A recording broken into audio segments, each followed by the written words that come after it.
তো বন্ধুরা, এসআইআরের চূড়ান্ত ভোটার তালিকা প্রকাশের আগেই খুশির খবর দিল নির্বাচন কমিশন। আর বাদ যাবে না আনম্যাপড ভোটারদের নাম, এমনটাই জানিয়ে দিল নির্বাচন কমিশন। তো বন্ধুরা, নির্বাচন কমিশনের তরফে কি খুশির খবর দেওয়া হয়েছে আজকের এই ভিডিওতে আমি আপনাদের বিস্তারিতভাবে জানাবো। তাই ভিডিওটি একটু স্কিপ না করে পুরোটা দেখবেন। আর আপনি আমাদের চ্যানেলে নতুন এলে চ্যানেলটি সাবস্ক্রাইব করে পাশের নোটিফিকেশান বেলটি অল করতে ভুলবেন না। তো চলুন ভিডিও শুরু করি। তো বন্ধুরা, ইতিমধ্যে গোটা পশ্চিমবঙ্গ জুড়ে যে এসআইআরের প্রক্রিয়া চলছে, এই এসআইআরের প্রক্রিয়া শেষ দিকে এসে নির্বাচন কমিশনের তরফে একটি বড়সড় সিদ্ধান্ত নেওয়া হয়েছে, যার ফলে যে সমস্ত বৈধ ভোটার আনম্যাপ ছিল তারাও কিন্তু এবার, অর্থাৎ তাদের নামও এবার চূড়ান্ত তালিকায় উঠবে। সেই সমস্ত ভোটারদের আর চিন্তার কোনো কারণ নেই। অর্থাৎ আপনি বৈধ ভোটার, কিন্তু কোনো কারণে 2002 সালের ভোটার লিস্টে আপনার নাম নেই, বা আপনার ফ্যামিলির কারোর নাম 2002 সালের ভোটার লিস্টে নেই, সেক্ষেত্রেও আপনার আর কোনো চিন্তার কারণ নেই। ইতিমধ্যেই কমিশনের তরফে সমস্ত বিএলওদের কাছে একটি ফর্ম পাঠানো হয়েছে। সেই ফর্ম বিএলওরাই পূরণ করে নির্বাচন কমিশনকে পাঠিয়ে দেবে। আপনার সমস্ত তথ্য বিএলওরাই দিয়ে দেবে, এবং দিয়ে দেওয়ার পর সমস্ত কিছু আপডেট করে নিলেই কিন্তু কাজ হয়ে গেল, এমনটাই কমিশন সূত্রে জানা গিয়েছে।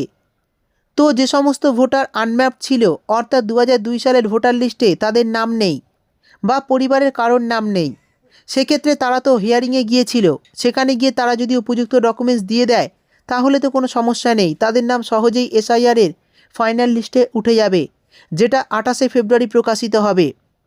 কিন্তু সেক্ষেত্রে যদি উপযুক্ত নথি জমা দিতে না পারেন, আপনি বৈধ ভোটার কিন্তু আপনার কাছে উপযুক্ত ডকুমেন্টস নেই, সেক্ষেত্রেও আপনার চিন্তার কোনো কারণ নেই। এই মুহূর্তে নির্বাচন কমিশনের তরফে একটি ফর্ম দেওয়া হচ্ছে বিএলওদের কাছে, আর বিএলওরা সেই ফর্ম পূরণ করে ইআরও এবং এইআরওদের কাছে পাঠিয়ে দেবে। অর্থাৎ যদি আপনার বা আপনার পরিবারের কারোর নাম যদি 2002 সালের ভোটার লিস্টে না থেকে থাকে, সেক্ষেত্রে আপনার সমস্যা হবে না, যদি এই এনকোয়ারি রিপোর্ট নামে ফর্মটি ফিল আপ করে বিএলওরা জমা দিয়ে দেয়।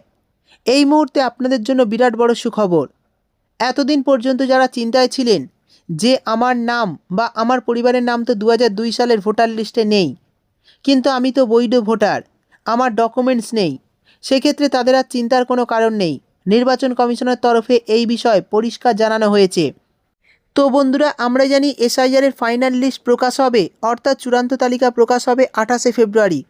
তো যাদের এই 28শে ফেব্রুয়ারি নাম উঠবে না, অর্থাৎ ফাইনাল লিস্টে যাদের নাম উঠবে না, তারা চিন্তা করবেন না, আপনারা কিন্তু আবারও আবেদন করতে পারবেন এই এসআইআরের ফাইনাল লিস্টে নাম তোলার জন্য। তো সেই জন্য আপনারা একদমই আতঙ্কিত হবেন না। যদি আপনাদের কাছে উপযুক্ত ডকুমেন্টস থাকে এবং আপনি যদি বৈধ ভোটার হয়ে থাকেন, তাহলে আপনাদের নাম এসআইআরের ফাইনাল লিস্টে উঠে যাবে, কোনো অসুবিধা হবে না। আর যখনই 28শে ফেব্রুয়ারি এই লিস্ট প্রকাশ করা হবে, তখনই আমি আপনাদের ভিডিও করে জানিয়ে দেব যে কিভাবে আপনার বা আপনার পরিবারের নাম আছে কিনা ফাইনাল লিস্টে চেক করবেন, সেটা কিন্তু আমি আপনাদের ভিডিওর মাধ্যমে দেখিয়ে দেব।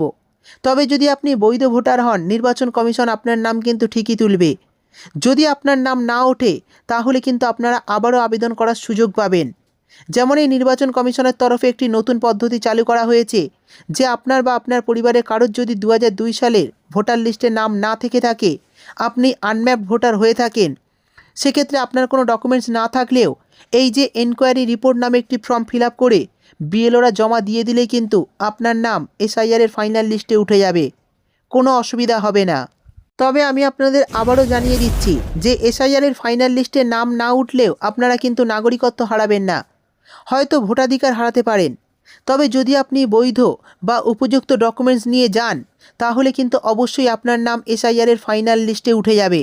যদি আপনি বৈধ ভোটার হন, আপনার নাম কিন্তু নির্বাচন কমিশন ফাইনাল লিস্টে তুলে দেবে। যদি ফাইনাল লিস্টে না ওঠে, তাহলে কিন্তু বিধানসভা নির্বাচনের 1 সপ্তাহ আগে পর্যন্ত কিন্তু আপনারা আবেদন করতে পারবেন এই ফাইনাল লিস্টে নাম তোলার জন্য। তো বন্ধুরা, যারা যারা এসআইআরে হিয়ারিংয়ে গিয়েছিলেন, তারা যদি নির্বাচন কমিশনের ধার্য করে দেওয়া 13টি নথির মধ্যে যে কোনো একটি নথি দেন, বা যে কারণে আপনাদের হিয়ারিংয়ে ডাকা হয়েছিল সেই কারণের যদি উপযুক্ত নথিগুলো আপনারা সাবমিট করতে পারেন, এবং সেখান থেকে যদি যে অফিসাররা থাকবে, ইআরও বা এইআরও যে অফিসাররা ছিল, তারা যদি সেগুলোকে অ্যাপ্রুভ করে দেয়, তাহলে আপনাদের নাম কিন্তু সহজেই এসআইআরের ফাইনাল লিস্টে উঠে যাবে, কোনো অসুবিধা হবে না। উপযুক্ত ডকুমেন্টস নিয়ে যদি আপনারা হিয়ারিং করান, তাহলে কিন্তু আপনাদের নাম তোলায় ফাইনাল লিস্টে কোনো অসুবিধা হবে না। তবে যারা উপযুক্ত ডকুমেন্টস দেননি, অনেকে কি করেছেন ভোটার কার্ড দিয়েছেন, অনেকে কি করেছেন ব্যাংকের পাসবই, জব কার্ড দিয়েছেন, গ্যাসের বই দিয়েছেন, এই সমস্ত ডকুমেন্ট যারা দিয়েছেন তাদের কিন্তু এসআইআরের ফাইনাল লিস্টে নাম তুলতে অসুবিধা হবে। ব্যাংকের বই তখনই চলবে যদি আপনার ব্যাংকের বইটা 1/7/1987 সালের আগে হয়, তবেই কিন্তু আপনারা ব্যাংকের বই দেখাতে পারবেন। বর্তমানে কোনো ব্যাংকের বই যদি আপনি দেখান সেক্ষেত্রে কিন্তু সেটি উপযুক্ত নথি হিসাবে গ্রাহ্য হবে না। তো সেই জন্যই 28শে ফেব্রুয়ারি অপেক্ষা করতে হবে যে কতজন ভোটারের নাম ওঠে বা কতজন ভোটারের নাম বাদ যায়, তখনই কিন্তু বোঝা যাবে।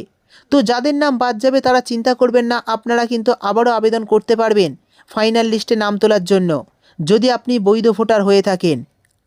এই ছিল আজকের ভিডিও ভালো লাগলে ভিডিওটি একটি লাইক দিয়ে চ্যানেলটি সাবস্ক্রাইব করতে ভুলবেন না।